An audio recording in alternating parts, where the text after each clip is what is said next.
시장과 종목에 대한 정확한 판단에 한 걸음 더 다가보는 마켓맨, 저는 신한투자증권 최진석입니다. 오늘도 외신 두 가지와 함께 이야기 한번 본격적으로 풀어가 보도록 하겠습니다. 첫 번째 외신 헤드라인부터 한번 살펴보도록 하겠습니다. 아직은 먼 산타랠리, 그렇기 때문에 그때까지 인내는 좀 계속돼야 한다. 이런 내용을 한번 준비를 해봤는데요. 슬슬 연말이 좀 다가오고 있습니다. 그러면서 올해도 산타랠리가 좀 기대가 되고 있는 그런 상황이죠. 12달간의 평균적인 미국 증시 상승률을 보더라도 12월 달이 거의 5% 가깝게 상승을 하면서 압도적임을 저희가 알 수가 있습니다. 하지만은 저희가 얘기하는 산타랠리라는 것은 크리스마스 이후와 그 이후의 연초까지의 흐름을 의미를 합니다. 그렇기 때문에 아직까지는 시기상으로 좀 멀었다라고 말씀을 드릴 수밖에 없는데요. 그러면은 그때까지의 증시 성적표는 과거 어땠을까 한번 살펴보도록 하겠습니다. 마켓워치에서 좀 집계를 하기로 지난 1896년에 다우 산업지수가 생겨난 이래로 추수감사절에서 12월 고점까지의 평균 상승률이 3.35%였다라고 합니다. 지금으로 좀 본다면은 다우지수가 한 1100포인트 이상 상승한다는 얘기가 되겠고, 어떻게 본다면은 3% 넘는 상승률이기 때문에 굉장히 인상적으로 보일 수도 있겠습니다.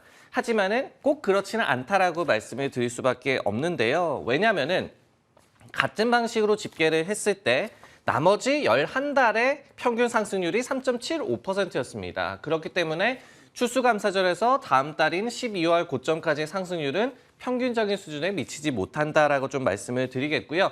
그렇기 때문에 지금의 그러니까 추수감사절 이후에 몇 주간, 지금 앞으로 몇 주간의 좀 흐름이 되겠죠. 과거로 봤을 때는 증시가 좀 부진에 빠질 가능성이 있다라고 좀 말씀을 드리겠습니다. 물론 이제 산타랠리에 대한 기대감은 여전히 좀 유효합니다. 같은 기간 크리스마스 후에 첫 거래일에서 신년 둘째 거래일까지, 그러니까 정확하게 산타랠리의 그 기간을 집계를 해보면요.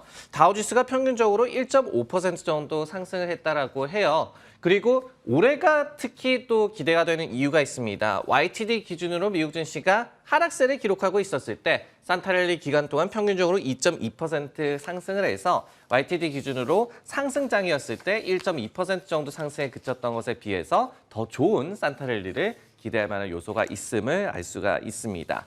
네, 이렇게 추수감사절까지 또 크게 저희가 부진한 증시를 좀 경험을 했죠. 그러다 보니까 크리스마스 때까지 정말로 인내를 해야 할까, 역사적 데이터가 이번에는 맞을까 한번 판단을 내려보도록 하겠습니다. 쏘쏘라고 좀 판단을 내릴 수밖에 없을 것 같은데요. 이 부분에 대해서는 역사적 데이터 그리고 올해 좀 증시 성적을 좀 미뤄 봤을 때 좀 불확실하다, 이렇게 좀 말씀을 드릴 수밖에 없을 것 같습니다. 몇 가지 데이터를 그래서 준비를 해봤는데요. 칼스 인베스트먼트라는 기관에서 집계를 하기로 올해 추수감사절까지 미국 S&P 500 지수가 15.5%나 좀 하락을 하면서 지난 2008년 이후에 최악의 동기간의 좀 성적표를 보여줬습니다. 근데 이제 2008년도에는 추수감사절까지 미국 증시가 무려 39.5%나 급락을 했었어요. 그러면은 그 이후에 나머지 기간은 좀 어땠을까? 그래도 1.8%로 반등을 하는 그런 긍정적인 흐름이 나왔습니다.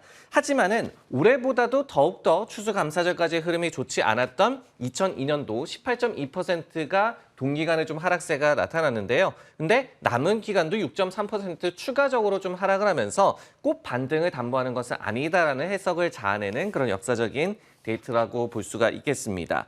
그리고 이제 지난 2000년 이후에 추수감사절까지 하락장이 8차례 나타났는데요.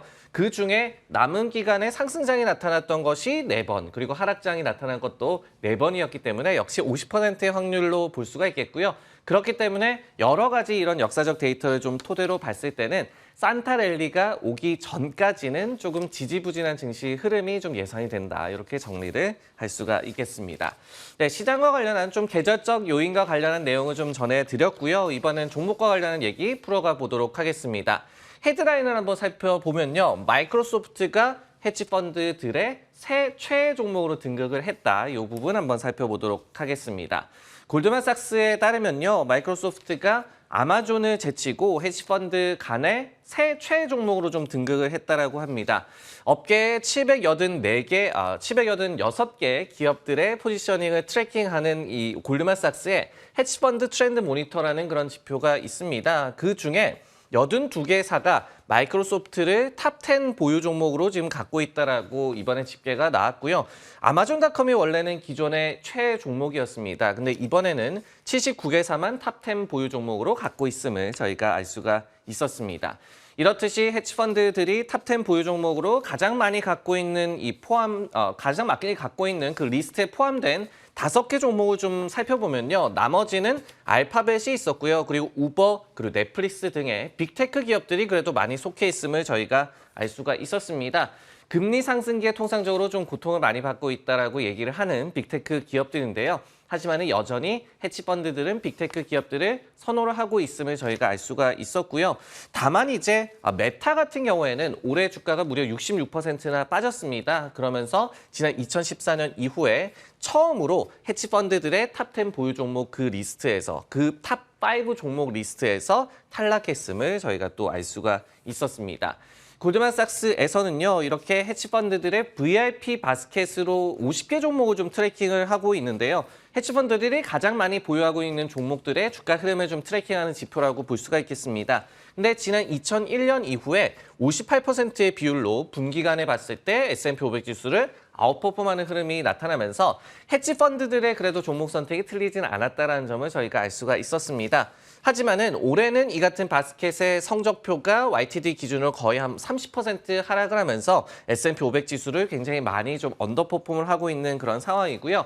이 지표를 트래킹을 시작한 이래로 약 20년 만에 두 번째 또 최악의 흐름을 보이고 있음을 알 수가 있었습니다. 네, 이렇게 마이크로소프트가 헤지펀드들 간의 최애 종목으로 등극했다는 소식 관련해서 마소와 관련한 또 소식이 지난주 금요일에 전해졌습니다. 바로 액티비전 블리자드를 인수하는 딜이 무산될 가능성이 좀 제기가 됐는데 그럼에도 MS 주가가 버틴 이유 한번 판단을 내려보도록 하겠습니다. 미리 나와 있네요. 굿이라고 좀 표현을 해봤는데요. 딜이 만약에 무산된다고 하더라도 MS 입장에서는 그렇게 나쁠 것은 없다. 이렇게 좀 해석을 할 수가 있을 것 같습니다. 이날 좀 주가 흐름을 보면요. 블리자드의 주가는 약 한 4% 정도 급락을 했습니다.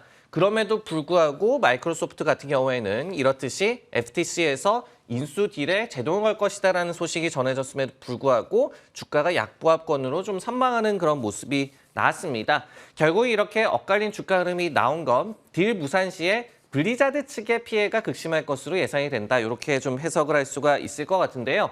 애초에 포브스에서 딜 무산 이후의 시나리오를 한번 예상하는 그런 기고문을 실은 바가 있었습니다.